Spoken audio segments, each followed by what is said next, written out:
조갑제 TV 시청자 여러분 안녕하십니까? 2023년 10월 12일 오후 4시 반입니다. 어제 서울 강서구청장 보궐선거에서 국민의 힘이 적극적으로 밀었던 김태우 후보, 이 사람이 바로 전 강서구청장이었습니다.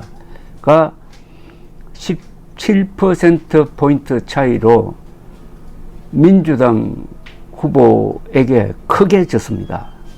이게 지금 국민의힘을 위기로 몰고 가고 있습니다. 그런데 김태우 후보를 공천할 때 이긴다고 확신했던 사람이 과연 있을까 하는 생각이 듭니다. 불리하다고 봤어야 되는 것 아닙니까? 여러 가지 그 전후 사정이. 그런데도 공천을 함으로써 이 구청장 선거가 갑자기 큰 선거가 되고 말았습니다. 김태우 씨를 국민의힘이 다 밀어준다. 아니, 대통령도 밀어준다. 이런 구도를 만들어 버리니까 이게 구청장 선거가 아니라 아주 큰 선거의 의미를 부여하게 되고, 그러니까 여기서 진 것이 사실은 구청장 보선이었다면 별게 아닌데 크게 만들고 말았습니다. 사소한데 큰 걸 걸어버리는 거죠. 이게 정치나 전쟁이든 장수는 절대 지는 게임을 하면 안 됩니다. 이순신 장군이 왜 존경을 받습니까? 이순신 장군은 지는 전쟁은 안 한 사람입니다. 지는 전쟁을 피한 사람입니다. 그러다가 선조가 무리하게 조금 엉터리 정보를 근거로 해가지고 부산 앞바다로 출전을 해가지고 들어오는 왜군을 요격하라 하니까 그때 한산도에 있던 이순신 장군은 도저히 그런 작전을 펼 수가 없고 그 정보도 믿을 수 없고, 그렇게 했다가는 우리 수군이 완전히 망한다는 판단하에 일종의 항명을 했습니다. 그러니까 잡혀 올라가서 감옥 생활하고 나중에 결국 백의종군 하게 되는데, 그만큼 이순신 장군은 군사력을 보존하는데 총력을 다했습니다. 전쟁을 하는 것은 땅을 많이 차지하는 그런 의미도 있지만 결국은 군사력이 무너지면은 다 끝납니다. 그래서 이순신 장군은 전쟁의 본질을 알았던 사람입니다. 질 전투는 안 한다. 그래서 진 적이 한 번도 없습니다. 그런데 국민의힘은 질 것이 뻔한 건 아니지만은 질 가능성이 많은 이런 싸움을 자청해서 한 거예요. 자청해서. 그러니까 정치의 본질인 이 권력투쟁, 그게 전쟁과 같은 건데 결국은 전쟁과 정치는 권력을 지키든지 권력을 쟁취한다는 점에서 공통점이 많고 전략 전술이 굉장히 공통점이 많습니다. 국민의힘은 또는 윤석열 정부는 정치의 본질에 대해서 아주 나이브한 생각을 가지고 있었다고 밖에 볼 수가 없습니다.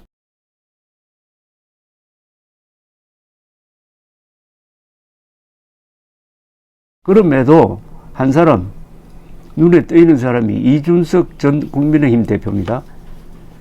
현재 공식적으로는 이준석 전 대표만이 확실하게 김태우 후보가 질 것이다.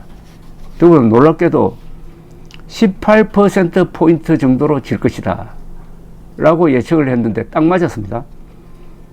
실제로는 17%포인트 차이로 졌는데 18%포인트로 진다고 했으니까 거의 정확하게 맞췄다는 거죠. 이게 화제가 되고 있습니다. 이준석 전 대표는 지난 2일 KBS 어느 프로에 나와가지고 강서구청장 보궐선거에 대해서 2020년 21대 총선 때 강서, 갑, 을, 병의 양당 득표율을 비교해 보면은 17.87%포인트 정도 차이가 난다. 저는 그대로 간다고 본다. 왜냐하면은 지난 대선 때는 젊은 사람들이 많이 들어와서 표 차이가 작게 나거나 아니면 뒤집기도 했던 건데 지금은 그게 다 빠져나갔다. 이렇게 설명을 했습니다. 즉 과거의 국회의원 선거의 표 흐름이 그냥 그대로 적용될 것인데 다만 지난 대선 때는 자신도 좀 활약을 하고 해가지고 젊은 사람들 표가 많이 왔으므로 그 격차가 좁혀졌다가 그 빠져나가면서 과거처럼 돌아갈 것이다 해가지고 상당히 통계적인 접근을 했습니다.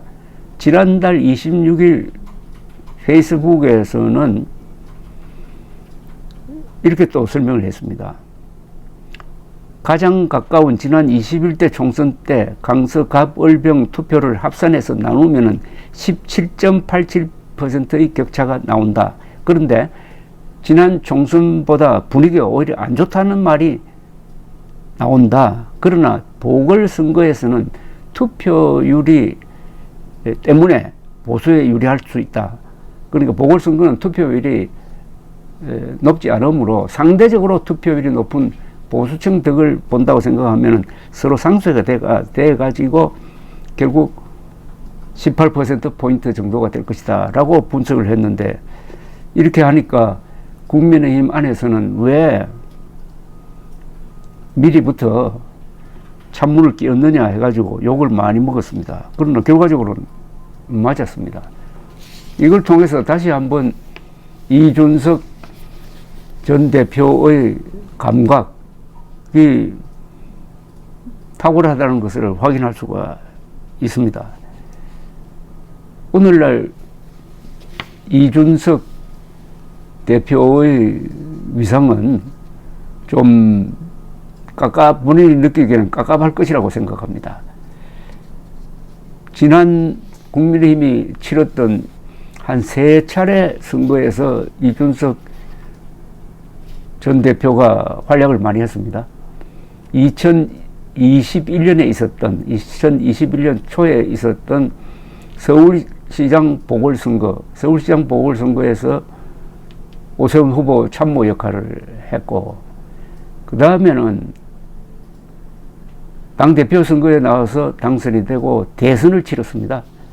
대선 치를 때 윤석열 후보와 갈등도 많았지만 결과적으로는 승리로 이끌었습니다.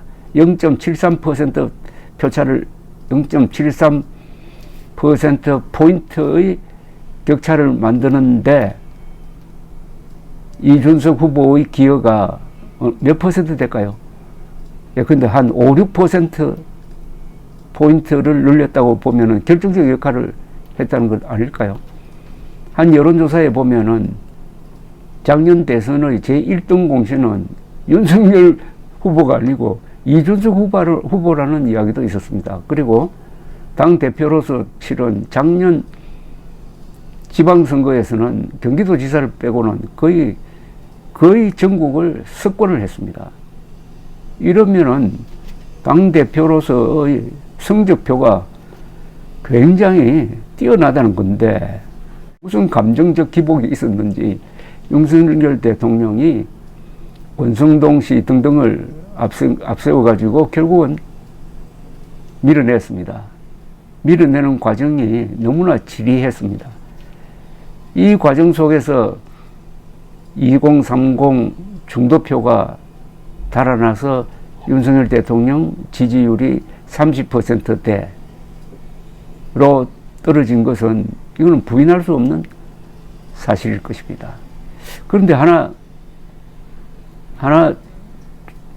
특이한 점은 이 정도 당하면 보통 탈당하는데 이준석 후보는 탈당을 하지 않고 있습니다. 그러면서 당내에서 독자적인 목소리를 하고 있습니다.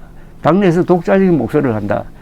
근데 윤석열 대통령을 비판한다든지 좌파 언론에 나가서 뭐 토론을 한다든지 하는 걸 기분 나쁘게 생각하는 사람들도 있는 것 같은데 아니 민주주의 정당에서 그 정도의 돌출 튀는 행동도 못한다면 그 정당은 거의 관료 집단이지 그게 정당입니까?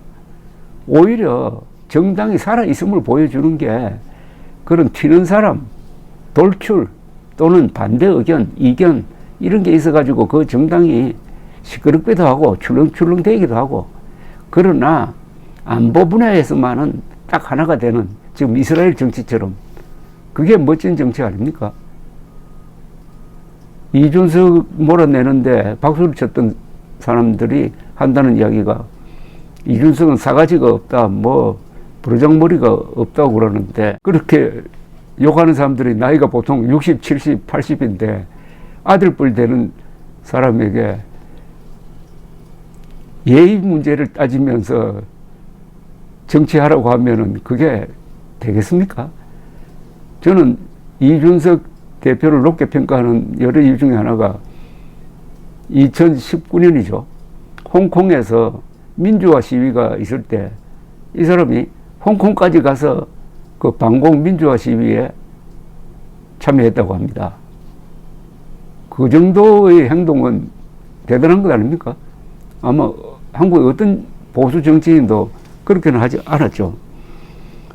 이준석 대표가 그냥 있었으면은 이재명 문제를 이렇게 처리했을까 하는 생각도 듭니다. 이준석 대표의 특징은 행동이 빠르고 글을 아주 깔끔하게 쓰고 그게 또 유머 감각이 있습니다. 그래서 항상 화제를 만들어냅니다. 그러다 보니까 기자들이 따라다닙니다. 기자들이 가장 많이 따라다니는 정치인 중에 한 사람이 이준석이죠. 이준석의 힘은 바로 기자들 힘이기도 합니다. 이준석이 한마디 하면 다 기사를 써준다. 그런 사람 지금 국민의힘에 누가 있습니까? 이게 바로 이준석을 밀어낸 그 정치적 계산이 얼마나 틀렸다는 것을 스스로 증명하는 것인데 또 이준석 씨는 전략이 있어요. 윤석열 후보가 0.73% 차이로 당선될 수 있었던 가장 큰 힘은 2030 세대에서 과거 보수 후보는 크게 졌는데 이번에는 거의 비슷하게 이재명 후보와 거의 비슷하게 2030 표를 나눴습니다. 그렇게 할 수 있었던 것은 이준석 후보가 여가부 폐지 같은 공약을 내걸어가지고 남성표를 결속시킨 거죠. 2030 세대 다 같이 호소하는 게 아니라 2030 세대에서 남성표에 초점을 두고 그 표를 장악하는 쪽의 전략을 펴가지고 결국 성공했는데 이거는 대전략입니다, 사실은. 이런 이준석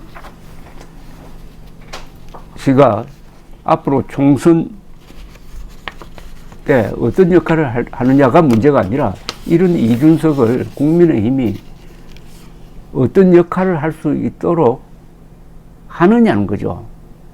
이준석이 공천 받느냐 안 받느냐 이걸로 걱정하면 되겠습니까? 그보다는 수도권 떠난 2030 중도층을 다시 잡도록 하기 위해서 이준석의 역할을 어떻게 만들어줄 거냐 하는 그런 고민을 저는 김기현 대표가 해야 된다고 생각합니다. 이준석보다 더 많은 표를 모아서 정권 교체를 하는데 기여한 사람이 있느냐 이겁니다. 없다면은 이준석의 가치를 이제 다시 저울에 달 필요가 있습니다. 감사합니다.